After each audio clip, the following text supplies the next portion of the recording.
When did vegan become a dirty word? It's among the things I talk about with an outspoken nutritionist who believes in leading with your health, and then the compassion for the animals and the earth will follow. That's next on the PETA Podcast with Emil, Guillermo.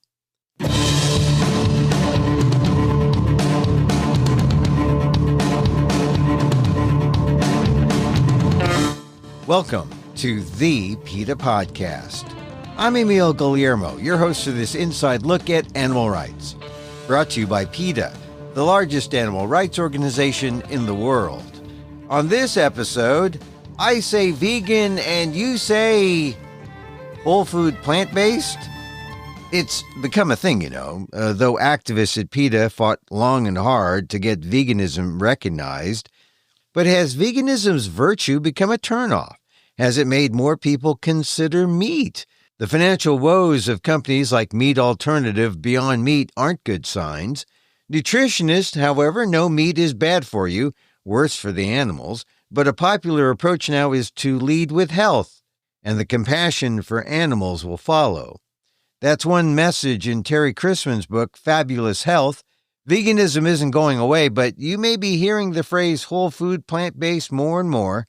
I asked Chrisman about that and other things on this edition of the PETA Podcast with Emil, Guillermo. People who are not vegan think that vegans eat the healthiest diet because it's all whole plant foods, but a lot of vegans who are not doing veganism for health, they get stuck in this trap of buying ultra-processed vegan food, which is marginally better than ultra-processed food with animal products, for your health, that is. It's infinitely better for the animals, of course. But the explosion in vegan processed food over the past, say, 5 years has meant that a lot of the unhealthy junk food that was previously made from animal products is now made vegan. So you can buy things like ice creams and cookies and chocolates and things that as a vegan you probably wouldn't have eaten before because they had animal products in them, but now they're available to you. And if you start eating those ultra-processed foods, then your health is going to suffer. So being vegan is very good for the animals, good for the environment, but you really have to be careful about what products you do buy so that you can make sure it's good for you as well. Yeah, I noticed that there are a lot of there are unhealthy vegans who, of course, you eat that way with the ultra-processed foods, you gain weight, stuff happens to your health. And how do you see it? So you're going to turn it around and make veganism appealing to everyone and make it healthy too? Well, I hate to say it, but the word vegan actually turns people off, and it's quite sad, but I'm hoping that that won't be the case in the future. So in my book, what I try to do is I try to tell people that I'm going to help you get healthier. It just happens to be vegan, right? So it's kind of sneaky. Yeah. It's kind of sneaked in there. Yeah. And what makes the human body healthy is whole plant foods. You're talking your fruits, your vegetables, your whole grains, your legumes, nuts and seeds, herbs and spices. Those are the most healthy foods that a human body can eat. Yeah, and I noticed that a lot of people are quick to go to whole food plant-based rather than vegan. And is it because of the vegan seems to be a word that has driven people to eat meat, or is it because I don't know? Plant-based makes it sound like you're gonna eat at the GM cafeteria or the Ford cafeteria or something. Well, 96% of, Western world don't. They do eat animal products. And the 4% that don't eat animal products already know the benefits of plants. And I'm trying to attract the 96% of people who eat animal products, and I'm trying to wean them off the animal products. And I think that the minute you say the word vegan, it puts people off. Yeah. And it's sad, but it's true. So I'm trying to encourage people to eat more plants for their health. And by default, they're going to be helping the animals and the planet. Yeah. So I really wish that I could just run around and say vegan, vegan, vegan, vegan all the time, and people wouldn't run away from me. But it's Yeah. like if I meet somebody, Emil, and they say, "What do you do for a living?" and I tell them I'm a nutritionist, all of a sudden their back goes up and they start justifying their existence, and I'm like, I don't care. Like, you know what I mean? Like, Yeah. it it's funny because people obviously have a very emotional attachment to food, Mhm. and the people who eat animal products and then try to justify it, I think deep down in their heart, they know it's wrong. Otherwise, they wouldn't be trying to justify it. Yeah. So it's funny. As soon as a person begins to start eating a healthier diet, all of a sudden their friends and family miraculously obtain doctorates in nutrition and Yeah, tell and they them know what they more. should and shouldn't, Yeah. and they know it all, and they Yeah. should and shouldn't be doing whatever. Yeah. So I tell the people who I've coached and my clients and anybody who's reading the book, just start eating more plants. It's none of anybody else's business. And over time, you may come to the realization about the atrocities that animals go through to get on your plate. And by that time, you would have already been plant-based anyway. So maybe you'll stop buying leather shoes and leather handbags and leather furniture. So that's where I'm coming from. And I know that some vegan activists will not like that, but I believe it's easier to grab a fly with sugar than with vinegar. Is that the saying? Well, flies, I've heard other things that you're trying to capture. Yeah, it's easier to catch something, yeah, with Yeah. sugar. Yeah, yeah. So, well, yeah, I get it. I understand. And I think the thing is, most of the time, people aren't even thinking when they eat. So, if at the very least you get them thinking, better for them, better for the animals, better for the planet, better for everyone. Yes, that is absolutely 100% correct. Most people don't think about what they're eating. They assume that if it's in the supermarket, it's safe. Yeah. They have got many other things to do in their life. They've got children, they've got jobs, they've got responsibilities, and all they want to do is get in and out of the supermarket in a hurry, or in and out of the drive-through, or go to the restaurant and enjoy themselves and have the alcohol and the dessert and Yeah. all that. And it's really not in their brain space. And that's fair enough, right? Because not everybody's a nutritionist. Not everybody's obsessive like I am. Yeah. And so when their health starts to deteriorate and the doctor says, hey, your blood pressure's up or your cholesterol's up or you need a bypass or a stent or you're pre-diabetic, and all of a sudden it's a shock. And people are like, what do you mean? I've just been living my life, minding my own business, doing my thing. What do you mean I need Right. these interventions, medicines, etc.? And my hope is that the doctor will say, hey, there's options. And one Yeah. of the options is you can alter your lifestyle. Yeah. So, That is if you have a doctor who's smart enough and who is educated enough in nutrition, because people don't get this. A vast number of doctors are just, hey, that's not my specialty. I'm into radiology or or whatever, something else. They're not into nutrition. yeah, and it's worse than not their specialty. They just don't get taught it. Yeah. And that's why the American College of Lifestyle Medicine is so important, because they are infiltrating medical schools at the ground level, at the student level. And medical students are now getting certified by the American College of Lifestyle Medicine in addition to their medical degree, so that when they do come out and they are doctors and they are talking to the public, they can give them options and say, hey, your blood pressure's really high. You've got two options. You can do some lifestyle change, eat some more plants, maybe be a little bit less stressed, stop drinking the alcohol, get some exercise, or we got to put you on medicine.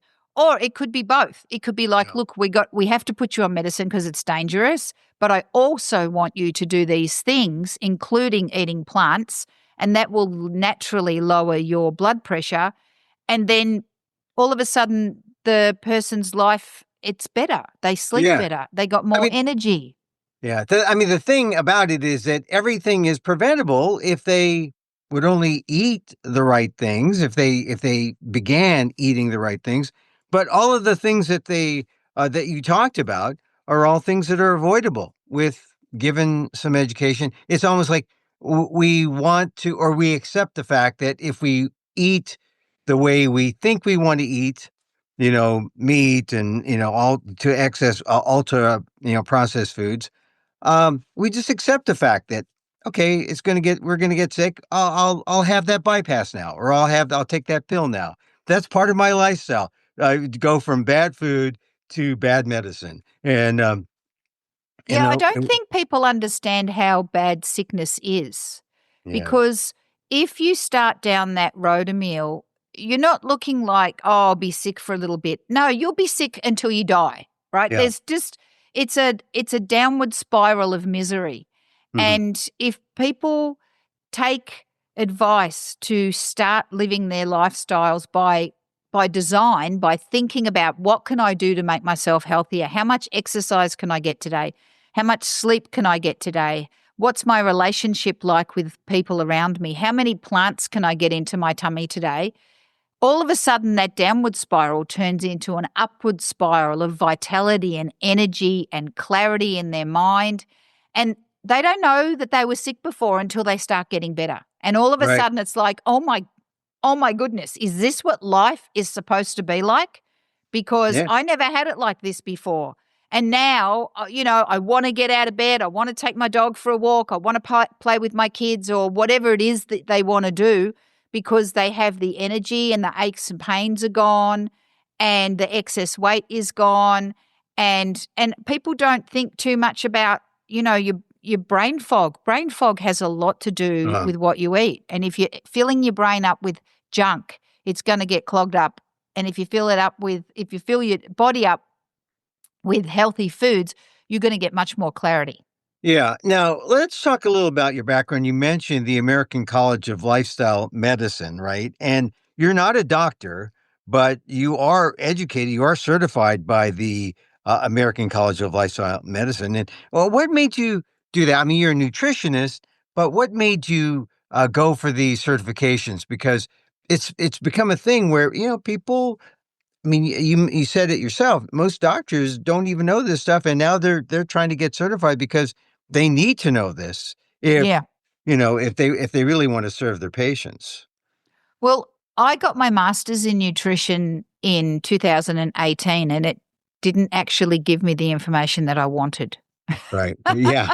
Right. So I spent 3 years getting my master's, and look, I learned a lot of really important things to help people, but I knew, because I was reading the science, that there was more, and I really needed to dig deep down into the science.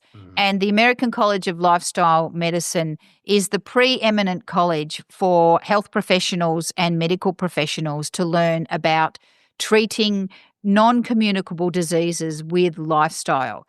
And luckily for me, that they don't let just anybody in. You have to be a allied health professional, or you have to be a medical professional before they'll even let you take the test. So luckily for me, my master's qualified me.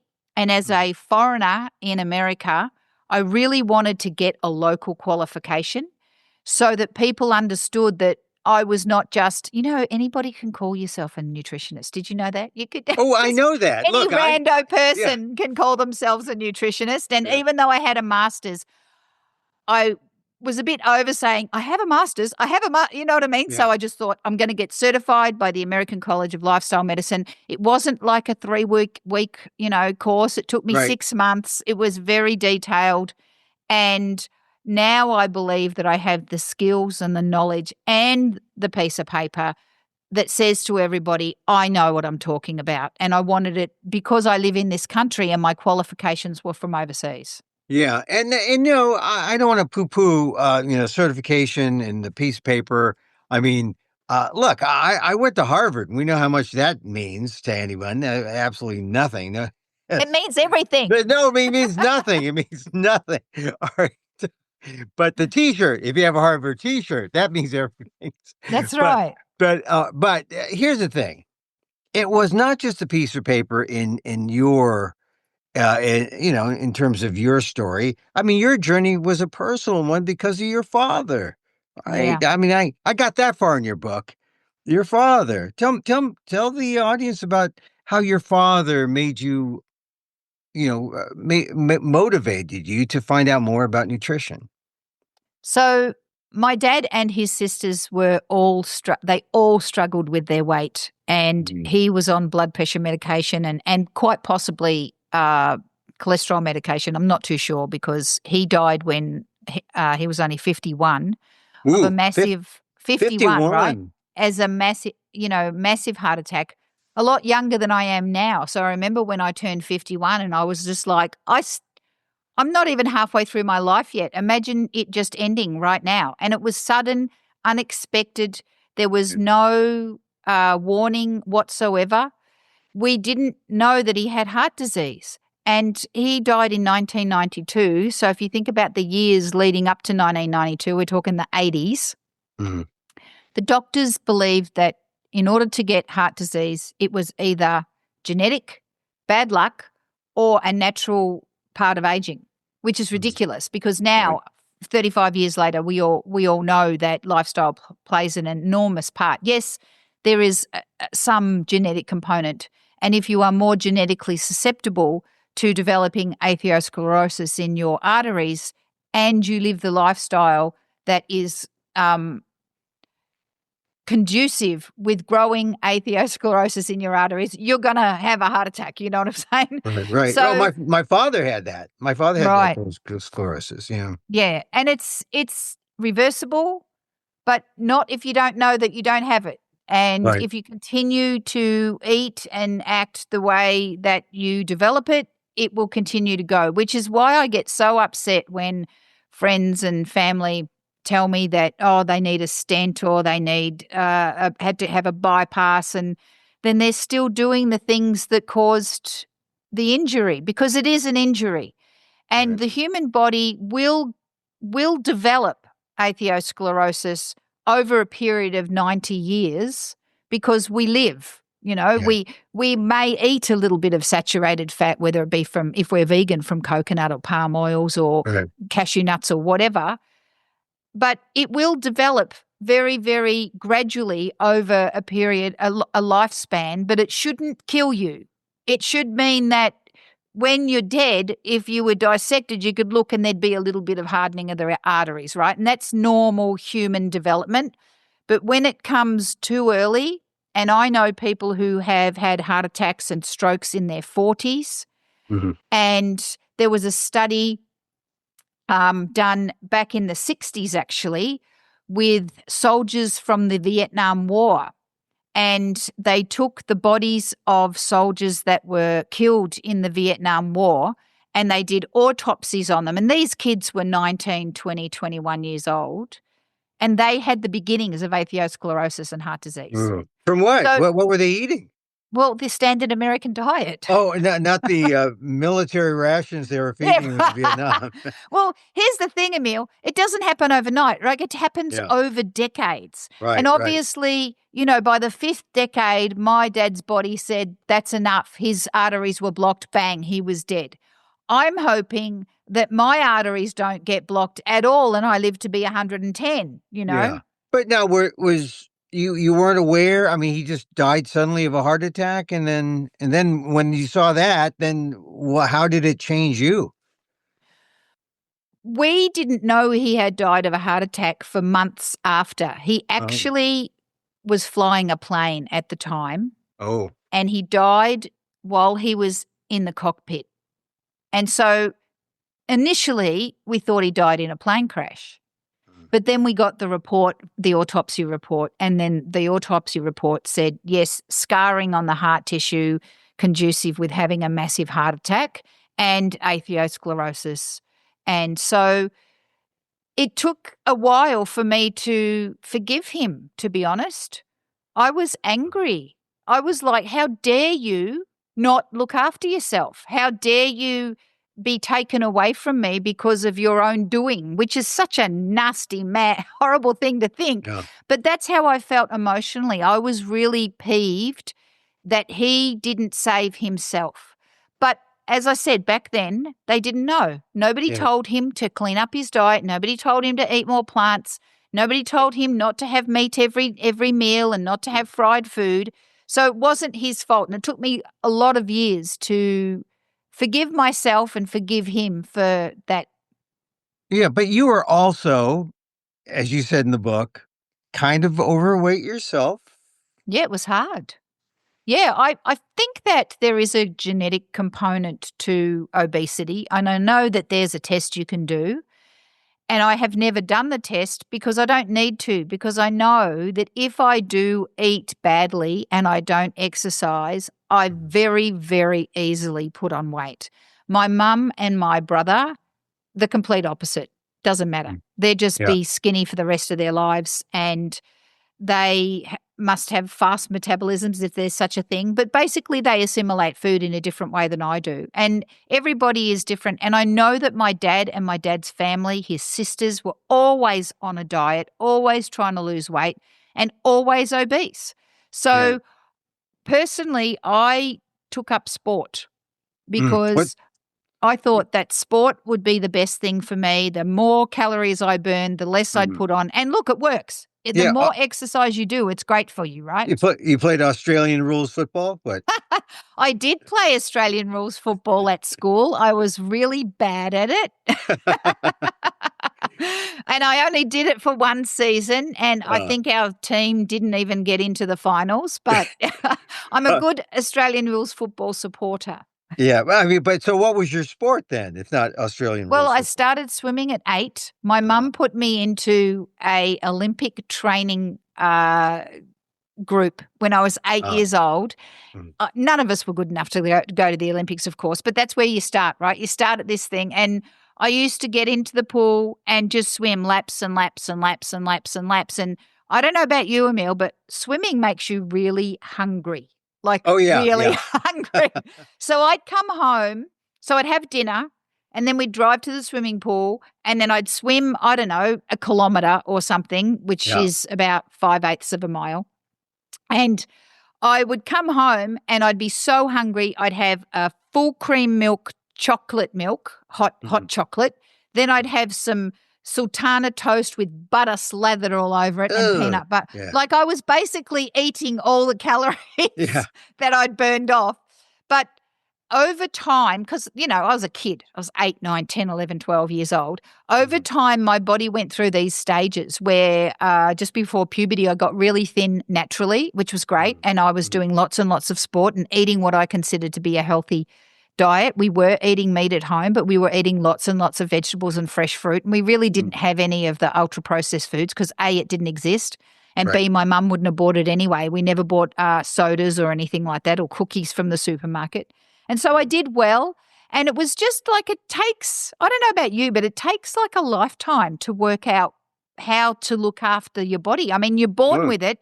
It doesn't come with an instruction manual. And it wasn't until I was in my 40s that I finally started to kind of realize how to make my body work. And I did go through a long period of time of doing crazy stuff like weighing and measuring every single morsel of food. I did that for 10 years, wrote it all down.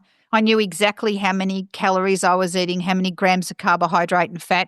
And that was really detrimental to my mental health because I was completely obsessed. Had the best body, though, because I was limiting myself, absolutely. And that was, that's no great, not very good for your well-being either. And it wasn't until I went completely whole plant foods and cut out 95% of the ultra-processed vegan foods that all of a sudden my body started regulating, and I don't have a weight problem anymore because I'm eating enough food to satisfy me, which is enough volume because your stomach likes to be full after your dinner. Yeah. And because the foods are plant foods, they are low calorie density but high nutrient density. So your brain is satisfied because you're getting all the vitamins and minerals and phytonutrients, so your body can do all the mechanical things it needs to do, make new proteins and hormones and things like that. And you're psychologically satisfied too because your tummy's full. Yeah. Well, all right. So this is part of your journey from your dad. You discovered what foods to eat. No more Oreos, vegan Oreos. That doesn't matter. No more Oreos. Okay. Now you have discovered, or you've come up with your 6 pillars of good health. Everyone has something as a takeaway. So tell me about the 6 pillars.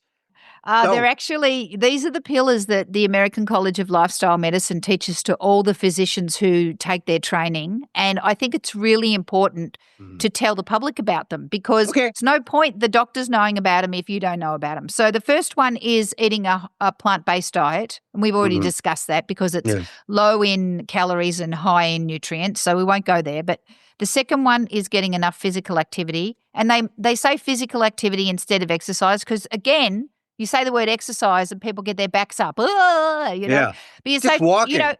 Go for a walk with a dog, take the stairs instead of the escalator, park 2 blocks away from the restaurant you're going to because then Passive, you can. Passive exercise, That's right. It's fantastic.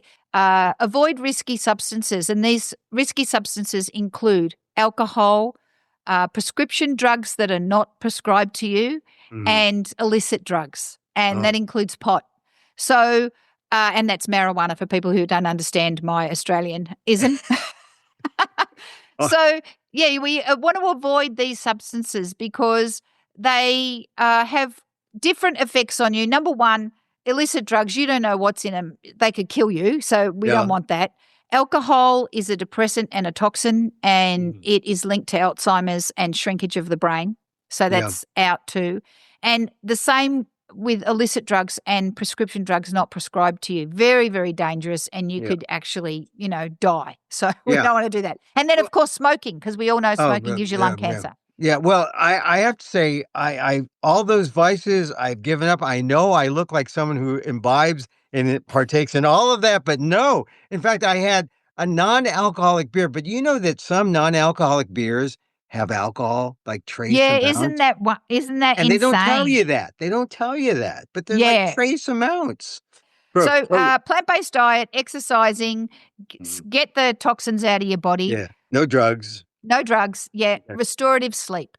Oh, that's amazing stuff happens to your body when you're sleeping. So if you go to the gym and you're lifting weights, you're tearing down muscle. And then when you go to sleep, your body uses the proteins that you ate during the day to rebuild muscle tissue. And that's how people get hypertrophy, which is bigger muscles. So if you're a working out type of person and you don't get enough sleep, you're going to be making your muscle building much more harder because it won't happen. I mean, that's when your muscles grow, when you're sleeping. That's right. That's when they grow. Also, hormone regulation happens while you are asleep. You're using your lymphatic system to clear out all the toxins in your blood, and you are making memories. So it's really good for your cognitive health. And so if you have disrupted or short sleep duration, these things don't have time to happen properly. So it's like if you had have you ever seen that I Love Lucy show where she's on the conveyor belt and she's right, so everybody's seen this. She's in the factory floor and she's trying to, I think she's packing bottles into a box or something, whatever Candies, it is, and it's going too fast for her. And then all hell breaks loose and all the products go all over the place. Well, that's what happens to your body because it needs 7 hours of restful sleep for you to do all the things it needs to be done. And if you don't do them, all the stuff that's been left, it never gets done. So you're always behind the 8 ball. So we really need to get 7 to 8 hours of restorative sleep. And that's not like light sleep. That's comes in different waves sleep, but you want to make sure that you wake up rested and energetic. And if you're not doing that, there's sleep hygiene things that you can do to ensure that you're going to bed at the right time and that you're not overly stimulated. Yeah. And that when you go to bed, you actually go to sleep. I've got to work on that. I have a sleep deficit and I need to, in fact, But I haven't been sleeping during this interview, so I've heard every word. I've heard every word you said. So now, all right. So are we at 5? We got the 6th one? Let's see. Plant-based exercise, No stop doing drugs, the drugs, sleep, sleep, and stress reduction. So you want to remove yourself from stressful situations, and whether that means acutely. So if somebody's on your case and driving you nuts and steam's coming out of your ears, yeah, walking away, deep breaths, slowing down your heart rate, changing your nervous system from fight or flight down to rest and digest. That's really, really helpful. But a lot of stress is not acute. A lot of stress is chronic. You got financial worries. You got family worries. Your car's broken. You don't know how to fix it. All the things that go on to a life. yeah. And so therapy is really helpful. I don't go into my book on how to relieve stress, except to say things like take time out for yourself, get into nature, do some yoga, do some meditation. Meditation, yes. Make sure you allocate time for yourself, no matter what it is. So, for example, if you're a parent and you've got kids and you're taking them to school and then after school activities and you've got to make their dinner and then somebody else is causing you stress at your work and it's all on, you have to schedule 30 minutes a day to do whatever it is you want to do. Right. Reading a book, knitting, walking the dog, going for a run, whatever it is, because exercise is stress relief too, so that's 2 for 1. Yeah, and this is why I like meditation, because the ideal meditation is doing nothing. Yes, Nothing. absolutely. And that is stress-free. Nothing is still stress-free. Yeah, that's right. Well, Even in this day and age. meditation's a skill. Oh yeah. Well, you learn it. I studied. It's a skill I have not managed to conquer yet. I have the equivalent of the American College of Lifestyle Medicine certificate. I'm a certified laughter yogi, and Fantastic. and you know, there you laugh, and it's like you get the laugh coming up from your gut. You get the breathing, and it really does get the endorphins and get all the chemicals going to the brain. Very helpful. Sometimes laughing away the stress has been very helpful. That is awesome. And you're right. You would know that by doing that, you're changing the nervous system. Yeah. You're changing the way that your nervous system is reacting. So, look, we can't change what people do to us, but we can change the way we react to situations. So, just say you're at the supermarket and somebody bashes their supermarket trolley cart thing into your door. You can have a hissy fit and go crazy, or you can go, dang, that's unfortunate. No harm, no foul. Or, excuse me, you've just banged my door. Can I have your insurance details? You know what I'm saying? So but there is a way to do things without having your top blowing off. So those are the 6. They're very important. No, we forgot one. There's one more. What? Well, one more. Connection to others. Ah, yes, social connection. That's why we're talking, Terri. Yeah, I know. That's it's awesome, isn't it? Yeah, so the Harvard University did this study, and they might have been doing it while you were there, and they studied 456 men for, get it, 75 years. Oh, actually, there are longevity studies. Yeah. My class is part of one. I don't know if it's this one, but yeah. Right. Yeah. Well, you're obviously not old enough to be in this 75-year-old study yet, but not yet. No, but they studied these guys for 75 years, and the greatest predictor of happiness and longevity was connection to others, more so than social status, IQ, and genetics. There's something about that connection. Yeah, and especially absolutely. if you have a common thing, like a club or a school or whatever.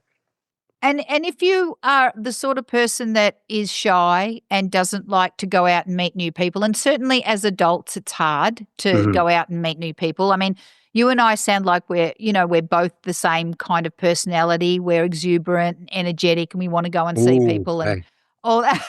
Oh, I don't know. But some people won't go to speak to somebody who haven't seen in 45 years and go and talk to them because it's confronting to them. And that's why the internet is such a beautiful place. I know people bag the internet and they bag social media, but if you can find a group of people who are interested in the same things that you're interested in, and it's a nurturing environment, you can just watch. You don't have to talk. You can just, and you can feel part of that community. It was an uplifting feeling because you were part of something bigger than yourself, right? Yeah, it's so nice when you find your tribe.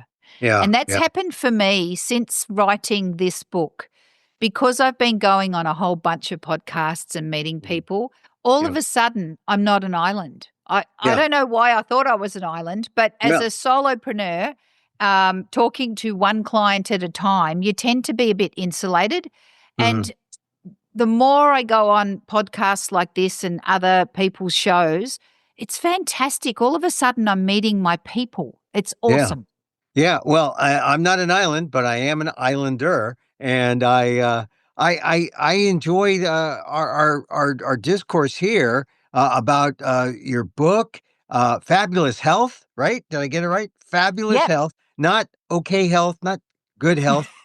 Fabulous health. It's fab health. Everybody deserves fabulous health.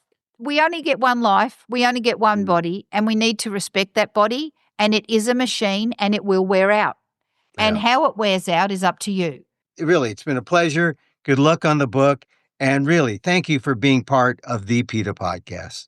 Thank you so much, Emil. I really appreciate you having me here today.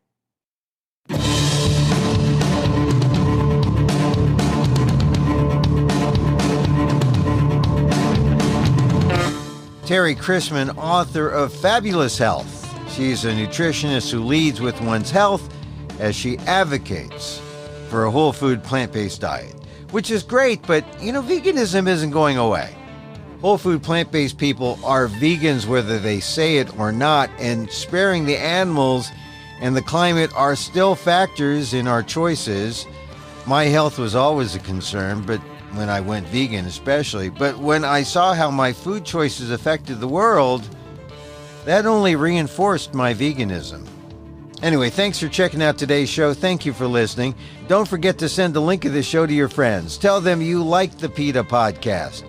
You can contact us at PETA.org. You can find me on X, at Twitter, at Emil Amok, that's EMILAMOK, or see me at AMOK.com. Or find this podcast on YouTube at Emil Amok 1.